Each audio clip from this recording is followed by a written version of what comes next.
morning students. Today we are going to learn about national calculation by income method और आय विधि के द्वारा हम लोग राष्ट्रीय आय की गणना के बारे में पढ़ेंगे। यह दूसरा मेथड है। कल हम लोगों ने वैल्यू एडेड मेथड या प्रोडक्ट मेथड के बारे में पढ़ा था। उत्पाद विधि या मूल्य वृद्धि विधि के द्वारा हम लोगों ने कल अध्ययन किया है। आज हम दूसरे विधि या इनकम मेथड्स के बारे में अध्ययन करेंगे। आय विधि क्या है? आय विधि से हमारा तात्पर्य है कि उत्पादन के कारकों फैक्टर्स ऑफ प्रोडक्शंस को उसके बदले में जो उसके मालिक को जो प्राप्त होता है उसको हम इसमें कैलकुलेट करते हैं। हम जानते हैं कि उत्पादन के चार कारक हैं। पहला लैंड, दूसरा लेबर और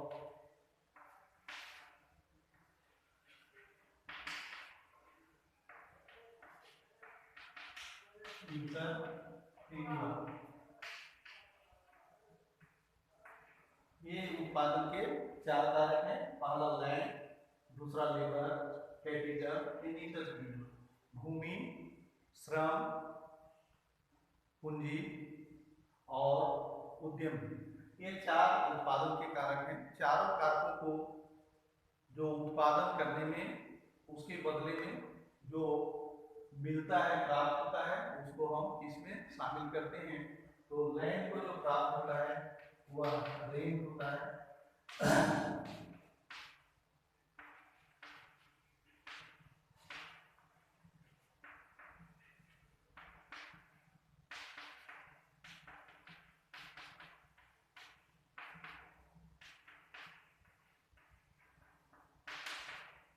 ये उत्पादन के चारों कारकों को उसके बदले में जो पारिश्रमिक प्राप्त किए उसको हम इसमें शामिल करते हैं। तो लैंड के बदले में जो भूमि है उसके बदले में रेंट मिलता है, किराया, भाड़ा या लगान। तो इसमें किराया, भाड़ा या लगान को शामिल करेंगे। लेबर जो होते हैं उसको वेजेज या मजदूरी प्राप्त होता है या सैलरी प्राप्त होता है। तो मजदूरी या सैलरी उसको नगद रूप में प्राप्त हो सकता है या किसी वस्तु उसके बदले में वस्तु के रूप में प्राप्त होता है। तो सारी चीजों को शामिल करेंगे। उसी तरह से जो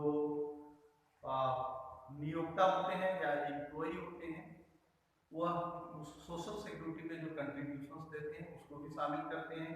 रिटायरमेंट के बाद जो पेंशन दिया जाता है उसको शामिल करते हैं। तो ये विभिन्न प्रकार के मुद्दों को हम लोग इसमें बात करेंगे।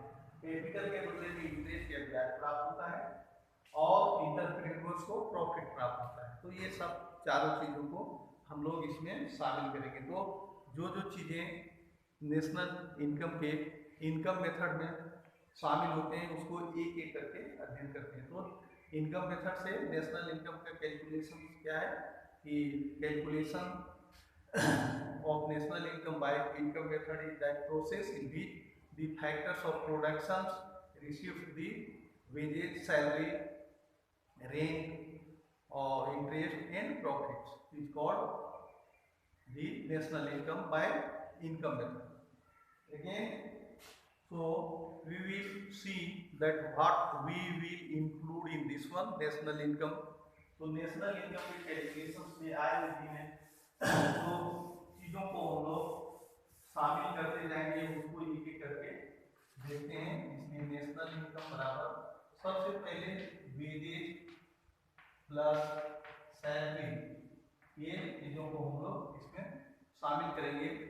वेजेज या मजदूरी और वेतन चाहे वो कैश में मिलता है या काइंड में मिलता है, ये सभी चीजों को वस्तु के प्रकार में मिले या नकदी के रूप में मिले, इन चीजों को हम लोग शामिल करते हैं। उसी तरह से social security contribution, social security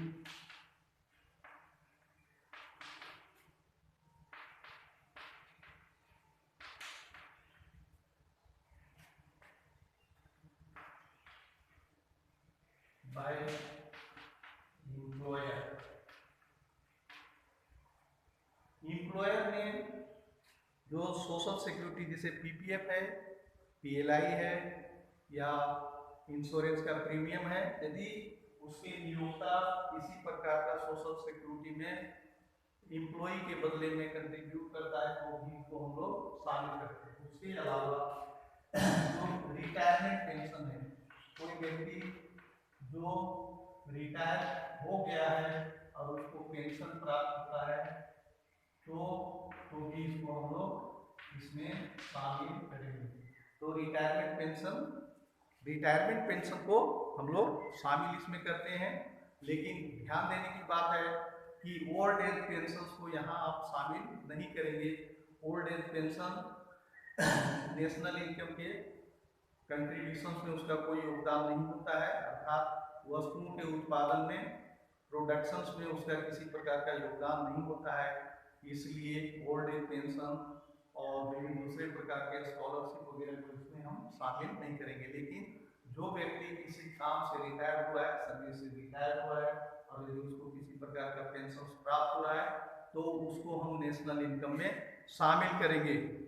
तीसरा है रेंट को हम लोग शामिल करेंगे। तो कितने रेंट मिलते हैं भूमि के बदले में, किराया, भाड़ा या लगान, तो इसको हम शामिल करते हैं। उसी तरह से जो हम कैपिटल लगाए हैं, पूंजी लगाए हैं, उसके बदले में जितना इंटरेस्ट प्राप्त होता है इसको इसमें हम लोग शामिल करते हैं। और शामिल करते हैं प्रॉफिट को। जितने भी प्रॉफिट होते हैं, चाहे वह प्रॉफिट डिविडेंड्स के रूप में वितरित किया गया हो या कॉर्पोरेट प्रॉफिट टैक्स के बदले में सरकार को दिया गया हो या अनडिस्ट्रीब्यूटेड प्रॉफिट हो, तीनों प्रॉफिट को यहाँ हम लोग सारे शामिल करेंगे। तो प्रॉफिट में हम लोग सभी चीजों को शामिल करते हैं। और कभी कभी ऐसा होता है कि कुछ व्यक्ति इसमें वे रेंट, प्रॉफिट इत्यादि अलग करना कठिन होता है, तो वैसे इनकम को मिक्स्ड इनकम या मिश्रित आय करते हैं। तो हम लोग इसमें मिक्स्ड इनकम को शामिल करते हैं। मिक्स्ड इनकम और विदेशों से प्राप्त होने वाला शुद्ध कारक आय, इसके बारे में हम लोगों ने पहले भी अध्ययन कर रखा है NFI को। तो ये सब सारी चीजों को हम लोग इसमें शामिल करते हैं या नेशनल इनकम प्राप्त होता है। तो पुनः एक बात समझ लें कि नेशनल इनकम के कैलकुलेशन में इनकम मेथड में जो फैक्टर्स ऑफ प्रोडक्शन हैं उसको जो प्राप्त होता है उसको हम इसमें नेशनल इनकम में शामिल करते हैं। फैक्टर्स ऑफ प्रोडक्शन हमारे 4 हैं। पहला लैंड, लेबर, कैपिटल और इंटरप्रेन्योर, ये चारों फैक्टर्स ऑफ प्रोडक्शन हैं।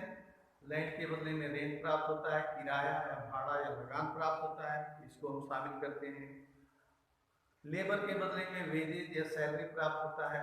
वेजेज या सैलरी कैश में प्राप्त हो सकता है या काइंड में प्राप्त हो सकता है। कैश मतलब नगद में, मुद्रा के रूप में, या काइंड में किसी प्रकार की वस्तु के रूप में उसको प्राप्त होता है, तो इसको भी हम लोग शामिल करते हैं।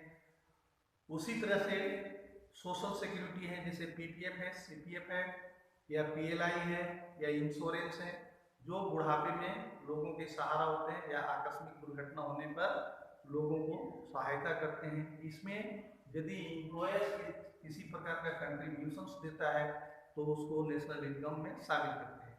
उसी तरह से जो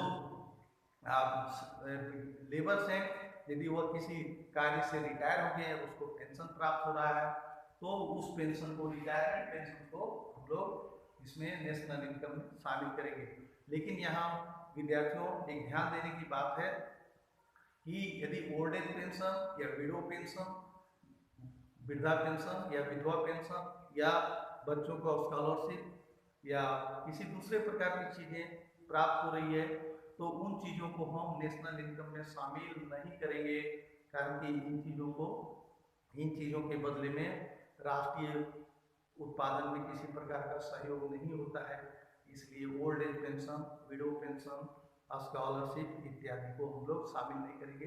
लेकिन रिटायरमेंट पेंशन है, कोई व्यक्ति सेवानिवृत्त हो गया है, सेवा से रिटायर हो गया है, उसको पेंशन प्राप्त हो रहा है, उसको हम इसमें शामिल करेंगे। उसके बाद शामिल करेंगे लैंड के बदले में जो रेंट प्राप्त होता है उसको हम यहाँ शामिल करते हैं। उसी तरह जो हम लोगों ने पूंजी लगा रखा है उस पूंजी के बदले में जो ब्याज की प्राप्ति होती है उसको हम शामिल करते हैं। और जब वस्तुओं के विक्रय करने से जो प्रॉफिट प्राप्त होता है वह प्रॉफिट वो यहाँ शामिल करते हैं। इस प्रॉफिट में 3 प्रकार की चीजें हो सकती हैं। जो प्रॉफिट है वह डिविडेंड्स के रूप में लोगों को दिया जाता है, उसको शामिल करते हैं डिविडेंड्स के रूप में, या कॉर्पोरेट प्रॉफिट टैक्स या निगम लाभ कर, जो किसी कंपनी को जो लाभ होता है उसमें जो टैक्स सरकार को देता है उसको भी इसमें शामिल करते हैं। कभी कभी कंपनियां क्या करती हैं कि कंपनियों को लाभ होता है लेकिन कंपनी को ग्रो करने के लिए वो प्रॉफिट को डिस्ट्रीब्यूट नहीं करते हैं, इसलिए उसको अनडिस्ट्रीब्यूटेड प्रॉफिट कहते हैं या वितरित लाभ कहते हैं। इस अवितरित लाभ को भी हम शामिल करेंगे प्रॉफिट में। तो प्रॉफिट के अंदर में 3 चीजें हैं, पहला डिविडेंड, दूसरा corporate profit tax and third है अनडिस्ट्रीब्यूटेड प्रॉफिट, तो यह वितरित लाभ। तो इन सारी चीजों को प्रॉफिट के अंदर में शामिल किया जाएगा। और चौथा है ये सबसे लास्ट है मिक्स्ड इनकम। मिक्स्ड इनकम मिश्रित आय कहलाता है। यदि लैंड, लेबर, कैपिटल और इंटरप्रीन्योर्स को हम अलग नहीं कर सकते हैं, कुछ कार्य ऐसे होते हैं जिसमें इन चीजों को डिस्ट्रीब्यूट करना कठिन होता है, तो ऐसी आय को हम लोग मिश्रित आय करते हैं, मिक्स्ड इनकम करते हैं। जैसे किसान अपने पूरे परिवार के साथ मिल करके खेती के काम करता है, पशुपालन करता है और विभिन्न प्रकार की चीज़ों का उत्पादन करता है, उसको सेल करता है, उसमें कितना कंट्रीब्यूशन लेबर का है, कितना उसका ये कैपिटल का है, कितना रेंट का है, ये सब अलग करना कठिन हो जाता है। इसलिए ऐसी इनकम को मिक्स्ड इनकम कहते हैं, मिश्रित आय कहते हैं। तो मिश्रित आय को इसमें शामिल कर सकते हैं। और इसी तरह से जो विदेशों से कारक आय प्राप्त होता है, अर्थात जो विदेश में हमारे लेबर्स, इंटरप्रेन्योर्स वगैरह काम करते हैं, उसके बदले में जितनी इनकम की प्राप्ति होती है उसको भी हम यहाँ शामिल करते हैं। तो इस तरह से नेशनल इनकम का कैलकुलेशन होता है। Income method is the easiest method to calculate. केवल आप समराइज के रूप में इन चीज़ों को याद रखेंगे। एक्सप्लेनेशंस में ही आता है, इनकम मेथड का एक्सप्लेनेशंस करना है तो इन चीज़ों को ध्यान रखेंगे। और क्या क्या प्रिकॉशंस लेते हैं नेशनल इनकम के कैलकुलेशंस में, प्रिकॉशंस, तो उसको समझें कि किन किन चीज़ों को काउंट करते हैं, किन किन चीज़ों को काउंट नहीं करते हैं।